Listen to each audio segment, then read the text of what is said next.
네, 이경환입니다. 네, 오늘은 엑셀로 성급비용 계산하기라는 제 주제로 강의를 시작하겠습니다.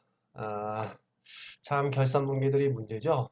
좀 어렵고 그냥 기중에 일어나는 일들에 대해서 분기를 처리하는 거는 뭐 그래도 계속적으로 수행하는 거니까. 근데 뭐 많은 분들이 이 결산 분기에 대해서 조금 두려움을 갖고 계신 것 같습니다. 그래서 오늘은 엑셀로 성급 비용을 계산하는 방법에 대해서 설명을 드리겠습니다. 성급 비용이 뭔가 애매하죠. 결국 이제 기간 비용, 월할로 기간 비용을 처리하는 금액이다라고 정의를 내리면 될까요? 돈을 먼저 지급했는데 그게 이제 1년간 비용 처리가 되는 부분인데요. 그러면 이제 선급금하고 비슷하죠? 먼저 돈을 지급한다는 선급금하고 조금 비슷한데, 선급금은 뭔가 돈을 먼저 준 거. 먼저 준 거. 근데 이거는 화재보험을 예를 들면, 화재보험은 원래가 선납을 하는 거고, 그리고 그게 월수에 따라서, 일수에 따라서 비용 처리하는 거잖아요. 그런 면에서 조금 차이가 있겠습니다. 선급금은 안 줘도 되는데, 아직 입고도 안 됐는데, 돈을 먼저 주는 거죠. 그리고 입고될 때 그게 이제 원재료로 대체가 되는 그런 부분이고, 화재보험료 같은 경우는 선납을 했지만 그게 이제 1년간 비용 처리가 계속적으로 조금씩 되는 방식이죠. 그런 면에서 조금 비용으로 처리해야 될 것을 자산으로 삼는다. 그게 이제 선급 비용이 되겠습니다.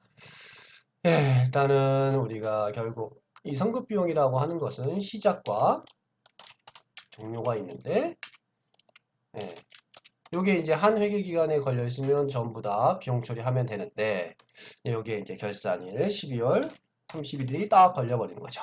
그러면 요만큼은 비용 지나갔으니까 요만큼은 성급 비용으로 해서 나중에 비용 처리가 되는 부분입니다. 결국 우리는 요 금액을 계산해야겠죠. 그러려면 요거와 요거의 비율을 계산을 해내면 됩니다. 그러면은 해보겠습니다. 일단 화재보험이 가장 큰 주요한 예시가 될 텐데요. 일단 우리가 100만 원을 지급을 했습니다. 근데 시작일이 2020년 6월 15일. 종료일은 보통 1년이니까 1년 14일 정도가 되겠죠?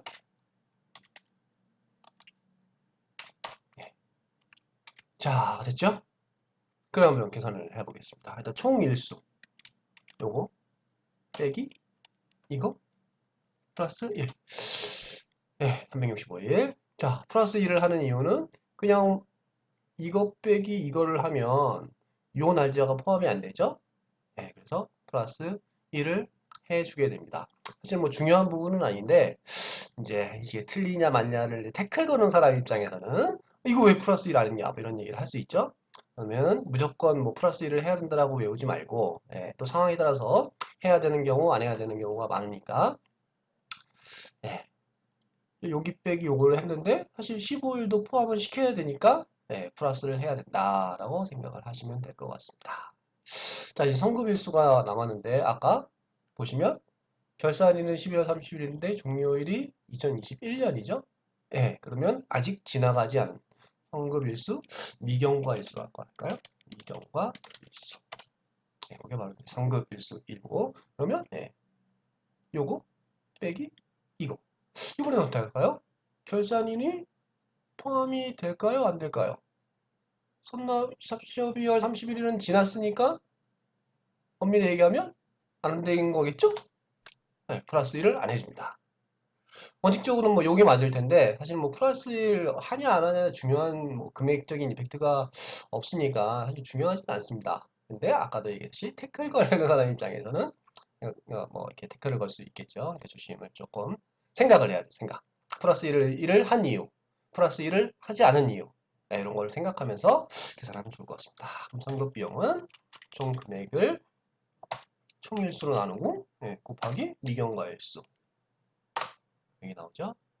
근데 이제 사실은 전표 처리할 때 보시면 요거는 55로 전표를 처리하잖아요. 근데 사실은 7, 뭐 8, 7.9 근데 이게 하나면 문제가 없는데 막 여러 가지 합이면 좀 문제가 생길 수 있습니다. 그래서 항상 우리 재무팀은 항상 라운드를 걸어주는 습관을 가져야 됩니다.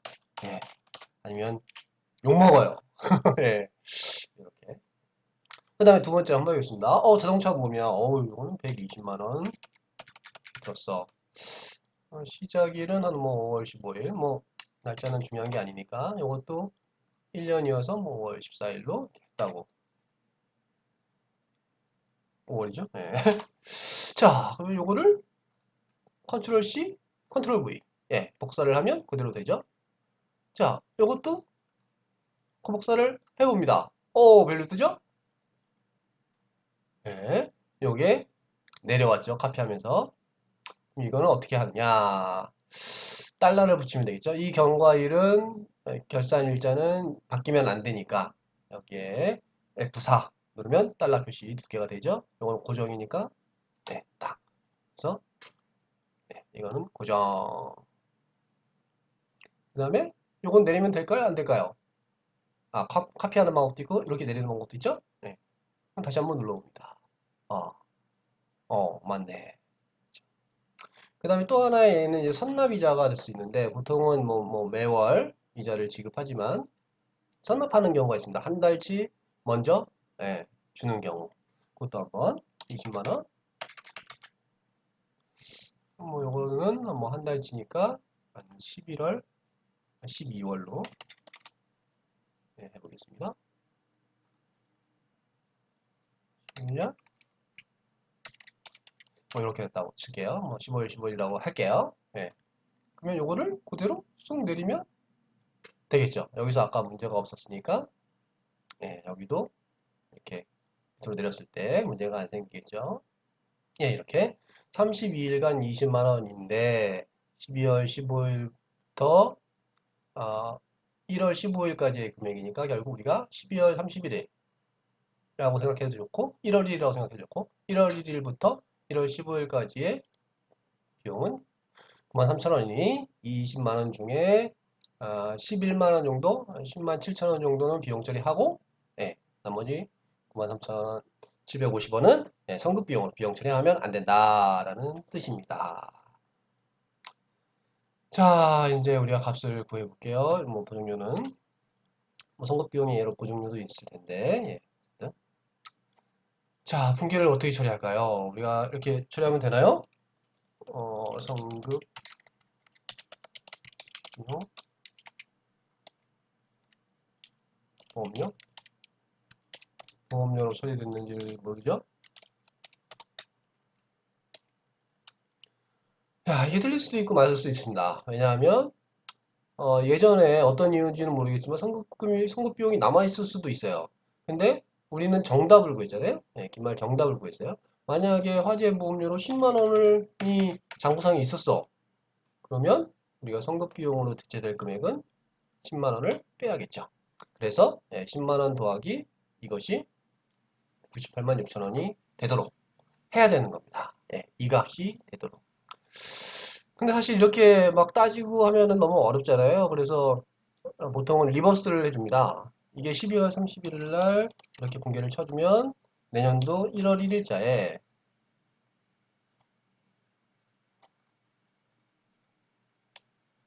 이렇게 마이너스를 쳐서 다 없애버리면 좋죠. 그러면은 장부상의 선급비용이 빵. 그러면 이렇게 뭐 남아있느니 뭐 안 남아있느니를 따질 필요가 없죠. 그래서 우리는 편리하게 이렇게 1월 1일자에 전부 리버스를 해주는 방식을 취합니다. 이걸 안 하면 나중에 또 이게 이제 종료돼서 또 2021년 6월 15일 날 뭐 또 보험료를 지급했어. 그러면 전년도의 성급 비용이 45만 2천 원 남았으니까 45만 2천 원을 없애고 100만 원을 또 잡고 너무 어렵다는 거죠. 굳이 그럴 필요도 없고.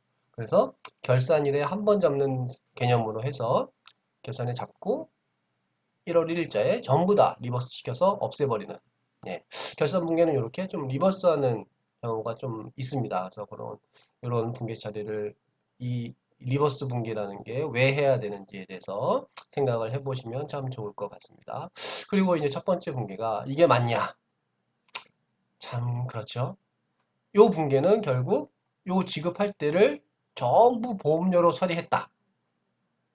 그래서 보험료를 일부를 빼주고 선급 비용을 잡는 개념입니다. 그런데 어떤 회사는 이거를 그냥 선급 비용으로 계산을 할 수도 있잖아요. 선급 비용. 그러면 어떻게 되죠? 이게 지금 전부 이 금액이 선급 비용이 돼 있겠죠? 그럼 결국 요것만 남겨야 되니까 요만큼을 선급 비용에서 빼주도록 분계를 쳐야 되죠. 그러면 요 차례번이 바뀌죠? 선급 비용을 이만큼 없애고 보험료를 잡는 그런 분계가 되겠죠. 근데 또 하나, 이자 부분. 이건 보험료가 아니죠? 아마 이건 이자 비용으로 처리를 해야 될 겁니다. 그래서 결국 요 금액이 이자 비용이 되도록 회계 처리. 결국 이걸 다 이자 비용으로 20만 원을 쳤다면 여기에 보험료는 사실은 그만큼 이자 비용은 이렇게 회계 처리가 돼야겠죠? 추정가 맞나요? 저 빼놨구나. 이렇게 회계 처리가 돼야 될 겁니다. 오늘 공부한 부분은 이 성급 비용을 계산하는 방식, 일할 계산하는 방식에 대해서 설명을 드렸고요. 그 다음에 뺀 날짜에서 뺀 거에 플러스를 할 거냐 말 거냐를 조금 이렇게 생각해 보면서 조금 했으면 좋겠다. 그리고 여기 달러 표시, 요 결산 일자 이걸 무조건 긁어야 되니까 긁어야지 편하게 할 수 있으니까 그럴 때 요거는 바뀌지 말아야 되니까 여기 달러 표시 두 개 되어 있는 거 F4를 이용해서 이렇게 엑셀 시트로 계산을 하면 되고 그리고 라운드는 항상 거는 라운드가 반올림인 건 아시죠? 라운드를 걸어야지 된다. 어떤 분들은 이걸로 하나하나 분계를 쳐 성급 비용으로 막 따로따로 치는 분들이 있어요. 그럼 리버스 할 때도 다 따로따로 쳐야 되니까 어렵죠. 그래서 뭐 이렇게 사실은 결산이나 이렇게 계산을 퉁 쳐서 계산을 합쳐서 성급 비용 계산하면 된다. 왜냐면 우리는 이 시트를 갖고 있을 테니까. 요거에 대한 근거 자료는 있잖아요. 그래서 굳이 버전 전표에 각각 선급 비용을 계산할 필요까지는 없다라는 말씀 드리면서 오늘 시간 마치도록 하겠습니다.